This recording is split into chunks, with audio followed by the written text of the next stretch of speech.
In this video, I'm going to compare two interfaces against one another. So the first interface that I'm going to compare is the Apollo Twin X. This is my interface I use on a daily basis. It's a great interface. It's probably worth about $2,000. I'm going to compare this interface with a preamp and a converter, those both together, which essentially what an interface does. And this is I'm going to run this through an AMS Neve 1081 into an Apogee Symphony, which are super high quality interface, and that value is probably between $8,000 and $10,000. So significantly more than the Apollo Twin. There is going to be a difference in quality. I'm just not sure how much. It will also depend on what audio you're pushing in, how you also do the post-production on that. But we're kind of going to be looking at a dry audio signal based on my vocal. And to keep things apples to apples, I'm going to be recording my vocal out of the Shure SM7B. I'm going to test it, the first one through the 1081. I'm going to do a little bit of a vocal take of one of my old songs. It's called Old Habits. Was never good at taking bad news. Don't know what I'm doing alone. So maybe I'm was never good at taking bad news. Don't know what I'm doing alone. So maybe I'm hoping that you'll come through while I'm staring at the dots on my phone. This is the Apollo Twin, and I'm running no preamps or any types of EQs going into the Apollo Twin, because you can actually do that with the Universal Audio series. That's what actually makes it a really, really solid interface, is you can run the same preamp that I use in real life here, what I'm using on the side. You can actually run that in software with the Apollo Twin. Okay, vocal take, Apollo Twin, here we go. Was never good at taking bad news. Don't know what I'm doing alone. So maybe I'm hoping that you'll come through while I'm staring at the dots on my phone. Sometimes you say that we might be right.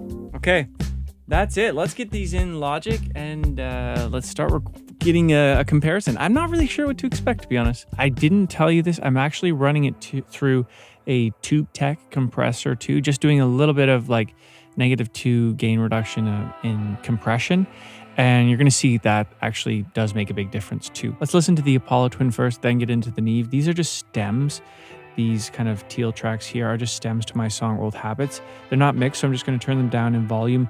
And then I will also mute them here or there just so you can really dial into the quality of the dry audio. There's no post-production effects on these audio tracks, right? The Neve has nothing, and like the Apollo Twin has nothing. Apollo Twin first, here we go. Was never good at taking bad news. Don't know what I'm doing alone. So maybe I'm hoping that you'll come through while I'm staring at the dots on my phone. Sometimes you say that we might be right. So would it be bad if I don't put up a fight? Now let's listen to the Neve. Just get right into it so you have the comparison. Was never good at taking bad news. Don't know what I'm doing alone. So maybe I'm hoping that you'll come through while I'm staring at the dots on my phone. Sometimes you say that we might be right.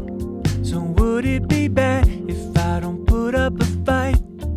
Then I'll break the ties and put this aside. Visually, you can just notice that the Neve is more stable. Like the audio signal is actually more stable as you look from left to right versus the Apollo Twin.